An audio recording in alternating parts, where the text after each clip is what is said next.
ආයුබෝවන් සියලු දෙනාටම. ඔකට්ටියකින් පොඩි ප්‍රශ්නයක් අහන්න. ලෝකේ අපිට ලැබෙන වටිනාම සම්පත මොකක්ද කියලා කවුරු හරි ඔබෙන් ඇහුවොත් මොකක්ද දෙන්න පුළුවන් උත්තරේ? උත්තර කොච්චර තියෙද? 100,000 ගණක්. මම හිතනවා අපිට දෙන්න පුළුවන් හොඳම උත්තරේ තමයි අපේ පවුල කියලා.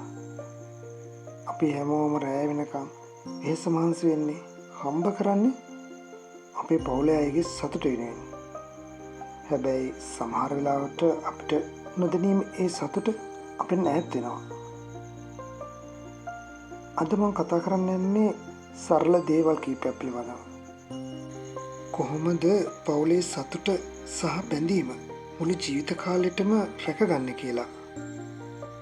මේ කරුණු ගැන ඉක්මනට දැනගන්න අපි ඉක්මනටම යමු වීඩියෝ එකට. අංක 1 ඇහුම්කන් දීම. දැනටමත් මේ වීඩියෝ බලන අය ඉන්න පුළුවන් අනිත් එක්කනා නුරුස්සන අනිකට ඇහුම්කන් නොදෙන අනුන් නිසා තමන් අපහසුතාවයට පත් වෙන්න මේ මානසික පීඩා තුළ ඉඳීමෙන් තමනුත් තමන්ගේ ලස්සන පවුලත් නිවසත් එපා වුණා නම් දැන්ම පටන් ගන්නවා අනිකට ඇහුම්කන් දීමට. හැබැයි ඉවසීමෙන් හා කැපවීමෙන්. ඒ කැපවීම ඉවසීම තුළින් ඇවිලෙන ගින්නට පිදුරු නැති නිසා එම ගින්න නිවී යාවි. ඔබේ සිතට, ඔබේ පවුලට ඔබ නොදැනීම සතුට ගලා ඒවි.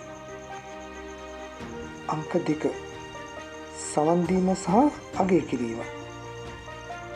සවන් දීම තුළ පුදුම දෙයක් තියෙනවා. අනෙක් කෙනා මොනවා හරි කියනකොට ඒකට බාධා කරන්නේ නැතුව අපි ඇහුම්කන් දෙන්න ඕනේ. ගොඩාක් වෙලාවට එයාට අවශ්‍ය වෙන්නේ විසඳුමකට වඩා තමන්ගේ හිතේ තියෙන දේවල් කවුරු හරි අහගෙන ඉන්නවනම් තමන්ට පුළුවන් උපරිමයෙන්ම ඔහුට ඇයට කියන්න පුළුවන් නම් ඒ හිතේ තියෙන බර නිදහස් කරගන්න. එතෙන්දී තමනුත් අවංකවම ඒ දෙට උදව් කරන්න ඕනේ. අංක 3 අගය කිරීම සහ ආදරය ප්‍රකාශ කිරීම. අපි හිතනවා පවුලේ අය කොහොමත් අපි ගැන දන්නවනේ කියලා. ඒත් ආදරය සහ අගය කිරීම වචනයෙන් කියන එක හරිම වැදගත්. තමන්ගේ බිරිඳ හෝ ස්වාමිපුරුෂයා කරන කියන දේවල් අගය කිරීමට පුරුදු වෙන්න. ඒට වටිනාකමක් දිය හැක්කේ ඔබට හෝ ඇයට පමණයි. එම වටිනාකම දෙදෙනාගේම අනාගතයට කරන මිල කළ නොහැකි ආයෝජනයක් වෙන්න පුළුවන්. ඒක නිසා අඩුතරමින් මම ඔයාට ආදරේ කියලාවත් කියන්න. ඒ වචන තුළින් ඔයාලත් ඔයාලට නොදැනීම සමීපන බව ඔයාලටම තේරේවි. අංක 4 ඉවසීම සහ සමාව දීම. ඔබ දන්නවද? කිසිම පවුලක් පරිපූර්ණ නැහැ. වැරදි සිදුවීම් ඕනෑම තැනක තියෙනවා. ඒ සිදුවීම් අපි බලන විදිය, දකින විදිය බුද්ධිමත්ව හිතන්න වෙනවා. හැබැයි හැඟීම් වලට වහල් වෙන්න හොඳ නැහැ. ඉවසීම කියන කාරණේ ගැන අපි බැලුවොත් තරහ ගිය වෙලාවට වචන පාවිච්චි කිරීමේදී දෙපාරක් හිතන්න ඕනේ.